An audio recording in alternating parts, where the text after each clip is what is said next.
Je m'appelle Ishola Akpo et je suis artiste visuel. Je viens du Bénin et ma présence est à la Villa Nda à Saint-Louis et m'amène à travailler autour d'un projet que j'ai démarré fin 2019 au Bénin avec la fondation Zinsou. Et ce projet qui questionne la mémoire des femmes post-coloniales qui ont lutté pour préserver leur territoire et vers les 17e, 18e siècles. Ces femmes dont les histoires ne sont pas tracées dans nos livres d'histoire.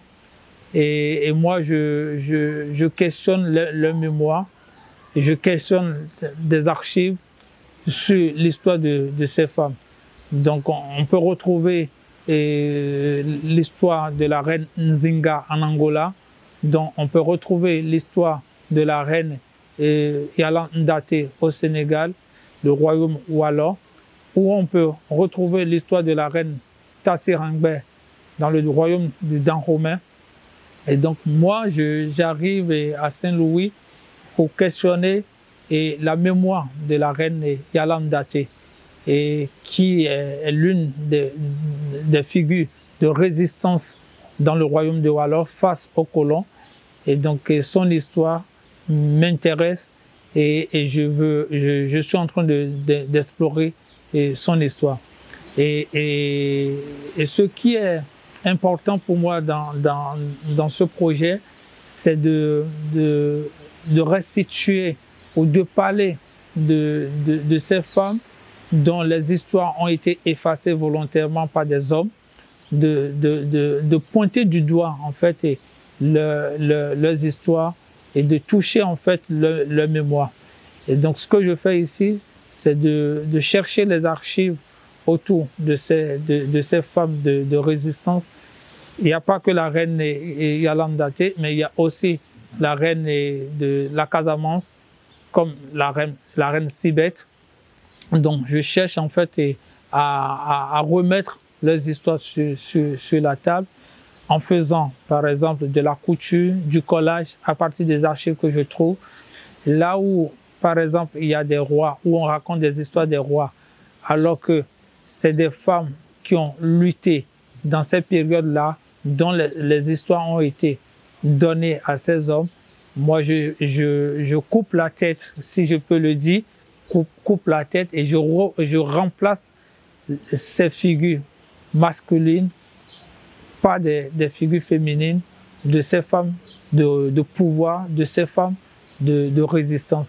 Donc mon travail consiste à recréer des archives, à faire la couture, la broderie, du collage à partir des images d'archives. Donc ma résidence a commencé d'abord par une recherche au niveau de CRDS et au niveau aussi des universitaires, des personnes aux ressources qui sont soit basées à Saint-Louis, sur l'île de Saint-Louis, et soit des personnes qui sont de passage, mais qui sont des personnes aux ressources qui détiennent des informations.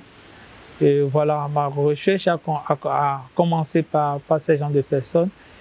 Après, ça a démarré aussi par des recherches d'archives dont j'ai parlé tantôt au CRDS et à la bibliothèque de l'Institut français de Saint-Louis.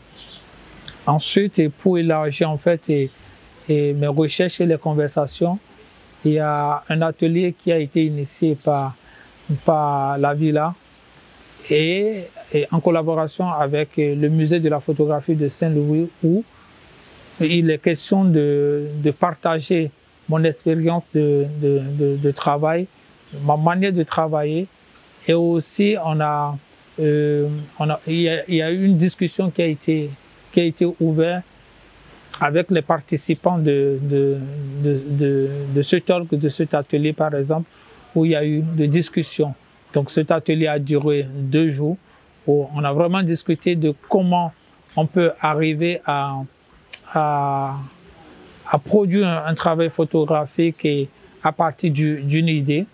Et je ne me suis pas basé sur la technique, mais plus dans la profondeur, dans le fond d'un travail photographique, comment on peut partir des archives pour pouvoir créer des histoires collectives, comment on peut partir d'une histoire personnelle, par exemple, pour pouvoir la mettre dans un contexte collectif.